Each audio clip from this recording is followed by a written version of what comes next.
Hi, my name is Daniel Bagby. I will be talking about rural issues. For the 11th week of class, we read about the issues seen in the rural communities in America, but also all over the globe. A pattern that we've seen every week is always coming back to the three pillars of sustainability. Here's that diagram, again, just to remind you. So, it's no surprise that there are many issues in each of these pillars in the urban communities we talked about last week, but also in the rural communities.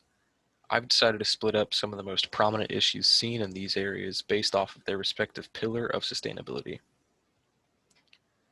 Some of the social issues include, unfortunately, high suicide rates amongst the farmers in these areas, 3 times the amount of opioid addictions than in urban areas, and the higher drug overdose rates that come with that.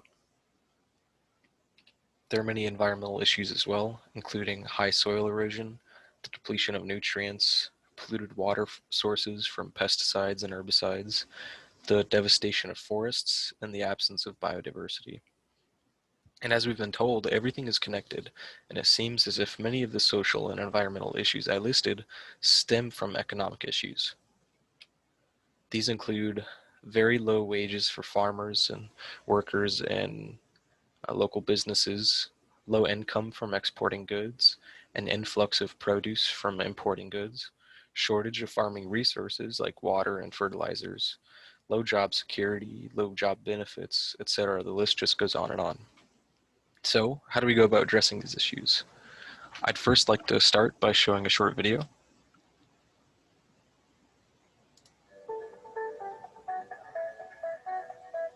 I've worked with SARE for 15 years. The investment that SARE makes in research in the farming community, it's just unbelievable. As both a farmer and as an advocate of local food system, SARE to me means that we are the engine that helps provide support around sustainability in agriculture for small and large farmers.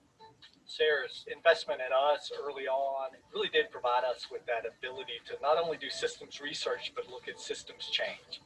SARE does that for communities all over the country. SARE's mission is to advance to the whole of American agriculture, an innovative agriculture that is profitable, that preserves our land and water resources, and that provides quality of life for farmers and ranchers, their communities, and society as a whole. SARE looks at the real issues that farmers are faced with today and invests in the people that can help them solve those issues. I would say a cornerstone of our grant-making approach is that farmers and ranchers are central to all of the grants that we offer, from the initial farmer-rancher grants through to the larger research grants. So researchers at institutions need to have farmers and ranchers working with them with the idea development, designing the research, and helping to communicate the research results. SARE really puts a lot of emphasis on the impact. You need to show that your work is going to impact what's happening on the ground, what the farmers are doing in the field. Research does no good if it sits on a shelf. We have an education arm in SARE Outreach that makes a wealth of materials available online, based mostly on grant research.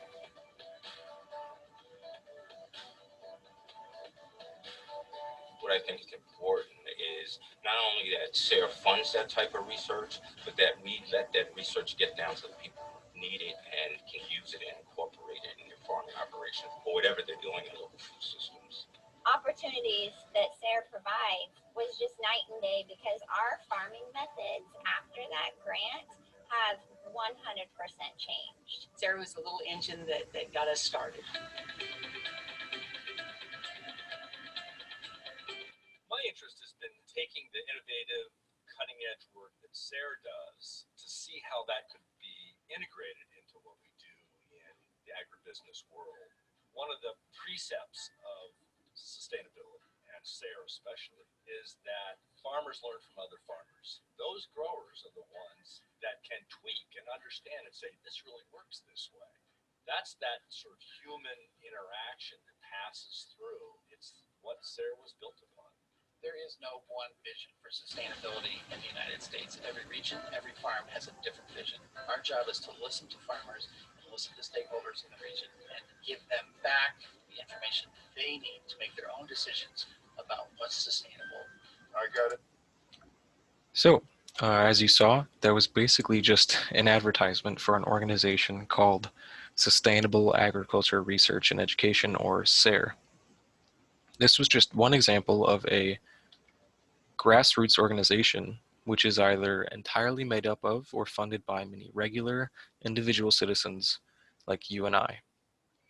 While SARE spends much of its time and money, specifically over $309 million in funding since 1988 for 7,248 different research projects, the National Sustainable Agriculture Coalition, or NSAC, spends much of its time encouraging actual policy reform that would benefit farmers and rural communities as a whole.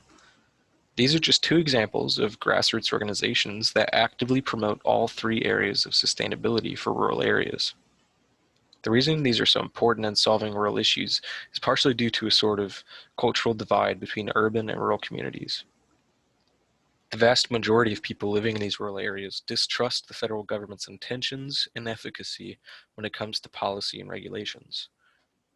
So the key takeaway here is to actually bring about change in industrial farming, which fosters monoculture farming, a decrease in biodiversity, inhumane animal treatment, nutrient depletion, polluting the environment, low wages, little job security, and so much more. We need to encourage communication at the local level, the actual people that are living in these rural areas. Here are my questions for the discussion. What are some strengths and weaknesses to approaching sustainability from a grassroots level? Do you think the hesitation of many people in rural communities to believe in the efficacy of the federal government is justified? Why or why not? What are some ways you can think of that sustainability in rural communities comes back to affect urban or suburban communities as well? And then think back to the three pillars of sustainability. Do you think that activism at the grassroots level is more is effective at changing all aspects of sustainability, or maybe one more than others?